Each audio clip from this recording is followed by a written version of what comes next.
is going on, guys? Welcome back to another video. Today I figured I'd jump on. I have a pretty busy day. I have 2 closings and I have an open house later for one of my new listings that I'll show you. But I wanted to kind of take you through the day to show you how a multiple transaction situation works. I'm representing a seller who's also buying same day, and it's been fun. So I have a little story time for you guys after, because every time I come across something in a transaction that's, I guess, not new to me, but challenging, I want to bring to your attention and see what you guys think and see what you guys would do differently, just so we can kind of like collaborate, put our minds together. And I just love the conversation that we all have on here. So I figured I will do a little story time later. But right now I am on my way to the walkthrough for both of them, really, but it is 9:30. I'm on my way to the walkthrough for my listing, and then from there I'm going to the walkthrough for the buyers who are the ones who are selling that are buying. I'm going to their walkthrough right after, and then from right there we're going straight to the closing table. So it is just bam bam bam, one after another. So yeah, so that is where I'm headed right now.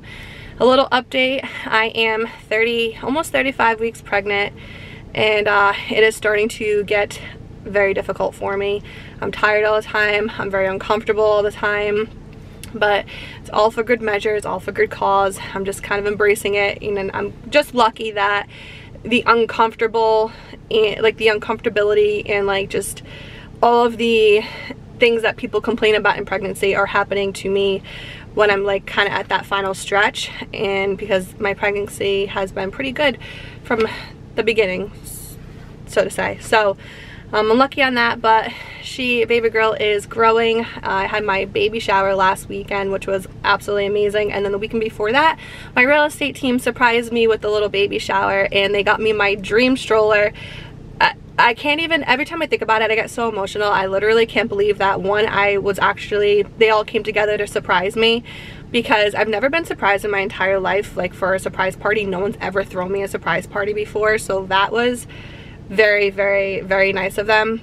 And I'm just shocked that I didn't ruin the surprise, because usually I don't like surprises and I catch on to things very quickly, and it just must be the pregnancy brain, because I had not a clue, not even the slightest clue about it. And it's just great to be surrounded by such genuine, nice people who just support and love me, and I just couldn't be happier with where I am in life today. So with that being said, I'm getting a little foggy over here.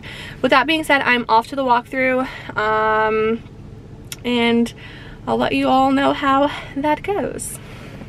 Just left the walkthrough for my listing. So basically what we do in a walkthrough is it's basically for the buyers to walk through the property, make sure that it's still the way it looked when they first had their initial showing, that nothing happened, there was no floods, or they didn't put any holes in the walls while they were moving furniture, just making sure that everything is still good to go.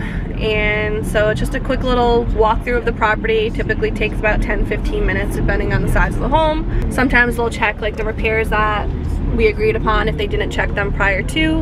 And so yeah, so everything went well with that. So now I am off to the walkthrough for my client's purchase now. So the same people that just are selling the listing that I had, now they are purchasing, only 10 minutes down the road from their original home. So I'm off to there right now, and then I will be off to the closing. So I'll check in with you guys in a little bit.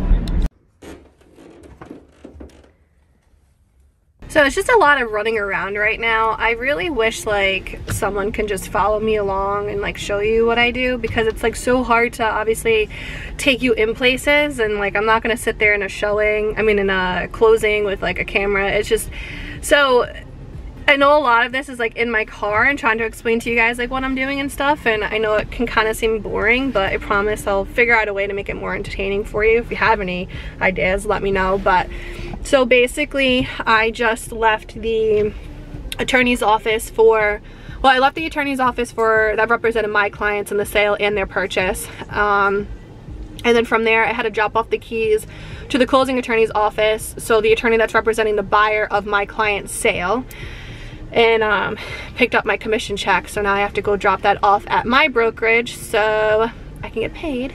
I started at 10 and it's now 1 o'clock.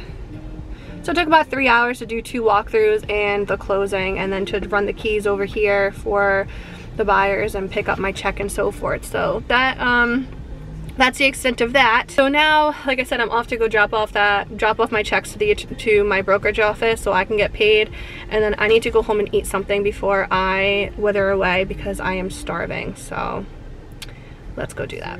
Look at us again in the car, off to my open house in Coventry. It is from 4 to 6.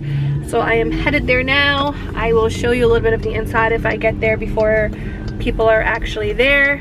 It is a gorgeous ranch in a very quiet, nice neighborhood with a full in-law suite in the basement, which is pretty cool because you don't find that very often nowadays, and a lot of people are looking for in-laws. So I already have 2 offers on this property, and to be honest, I haven't even showed it once. So it's very shocking that people are putting in offers before they even actually see the property, but people are doing anything they can to get their buyer's offer accepted. So, and there's a lot of people here. Oh my God, okay, I gotta go.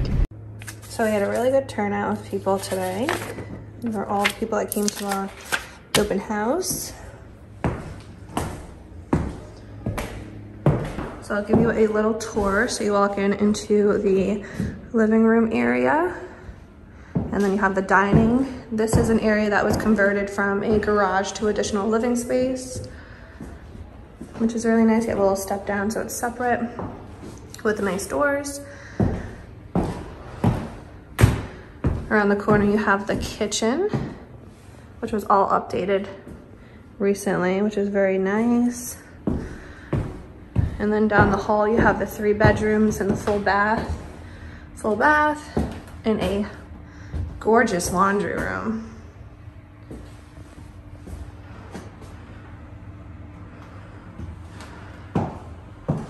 One bedroom, 2 bedroom, 3 bedroom.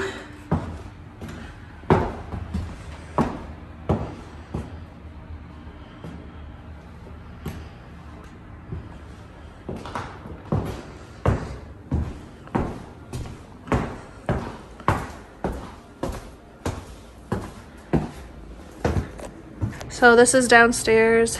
This is an in-law apartment.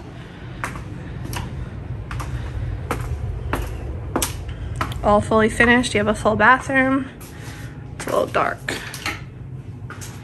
Full bath. Bedroom number 1. Storage.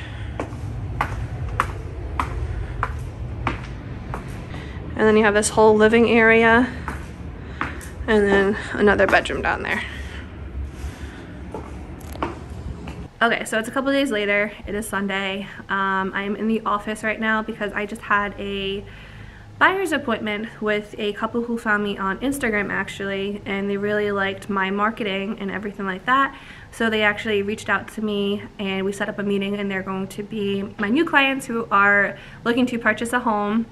So when I stress social media and being consistent and that it will pay off if you're discouraged in the beginning that you're posting and posting and posting, you're not getting anything from it, I promise you it does pay off. It just takes a little while. So just stay consistent, stay patient, and it will all work out for you.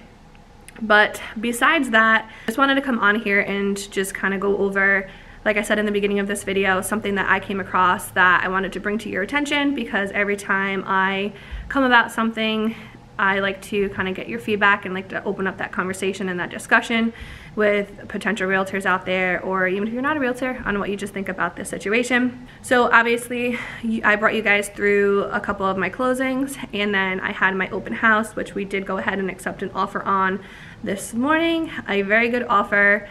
I'm not going to go over the offer yet because obviously it is not officially closed, so we're going to keep that between me and my seller and the buyer until we are officially closed. So for one of my closings, we had a little bit of an issue arise at like 2 weeks before our official closing date, and it had to do with appliances. So I don't know if anyone on here has ever dealt with issues with appliances a couple days before the closing or a couple of weeks before the closing. I'm sure it comes up all the time But this one in particular kind of threw me for a little bit of a spin. So long story short, when my sellers filled out the sales disclosures, which is a document they fill out initially prior to going live on the market, goes over, and I've showed you guys these documents before, and if you're a seasoned realtor listening to this, I'm sorry, but it just goes over everything to the best of the seller's knowledge as far as age of things, conditions of things, if there's been any damage, anything that they know of that they want to disclose, as well as anything that is conveying with the sale of the property, including appliances. In this case, my sellers checked off that the washer and dryer do not convey with the property because they wanted to take their washer and dryer. So when we got an offer accepted, the purchase and sales agreement said all appliances to remain within the sale. So when it came 2 weeks before the closing, somehow it came to light that the buyers thought that the washer and dryer were going to stay. My sellers had no intentions on leaving the washer and dryer.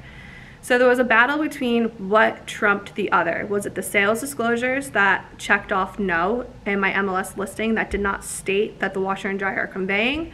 Or was it the purchase and sales because it said all appliances? Does that mean all appliances regardless of what the sales disclosures say and regardless of what the MLS listing sheet says? Now, it didn't specifically list what specific appliance on the purchase and sales agreement. So there was a lot of back and forth, and I believe it's just a gray area as far as what trumped the other, what superseded what.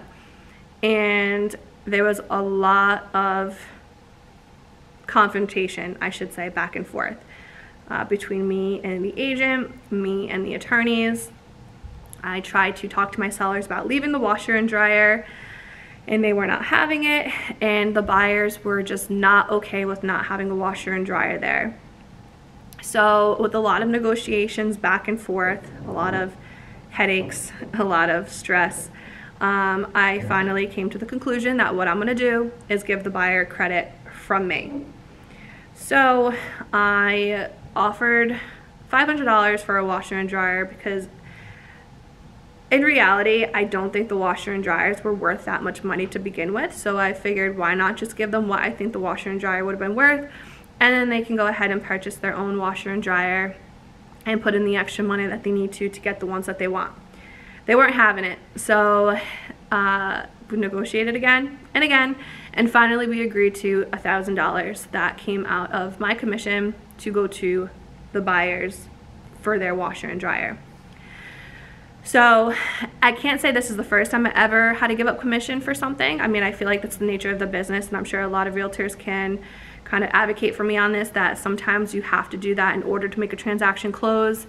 But I always just kind of think back, and it's like crazy to me to think that we're held to a position sometimes to give up our own money to make a transaction follow through and to get it to the closing table. And it's like trying to tell somebody to go to work for less money even though they're doing the same amount of work, if not more. I'm sure anybody in a corporate job or an office job or whatever wouldn't want to do that. So I don't know. I'm curious onto what other realtors on here think. And that's why I kind of want to open it up for discussion and just open it up for discussion in the comment section below. If you would have given up your commission to get the transaction to close at the end of the day because you just could not physically get the buyers and the sellers to agree upon something. And I'm not saying I really mind that much, because in reality I did represent these sellers on the sale of their property, and then I also represented them on the purchase of a property. So I was making commission on both ends of things. So for me to give up $1,000 at the end of the day, you know, I got to do what I got to do. Is it something I wanted to do? No, but I did it because why not? I'm not going to kill two deals over $1,000 at the end of the day. But I'm curious if you as a realtor, or even if you're not a realtor yet, is this something that you would think about doing? Is this something that you have done before? And how do you feel about it? So let's open it up for discussion. Let's see what you guys think in the comment section below. Let's talk about it for a little bit. Like I said, I can't say this is the first time I've ever done it before. I myself have paid for repairs for a seller before. I have lowered a commission to have my seller net more money than they needed in order to purchase a property. So I've done it before. I was curious to know, is this something that you guys have done, would do, or what would you have done differently in this situation if you were in my shoes? And let's just chat about it. But other than that, I really hope you guys enjoyed this video. I'm very excited to have the discussions down in the comment section below. And as always, if you liked this video, please give it a thumbs up. Don't forget to subscribe if you have not. And I will see you guys in the next video.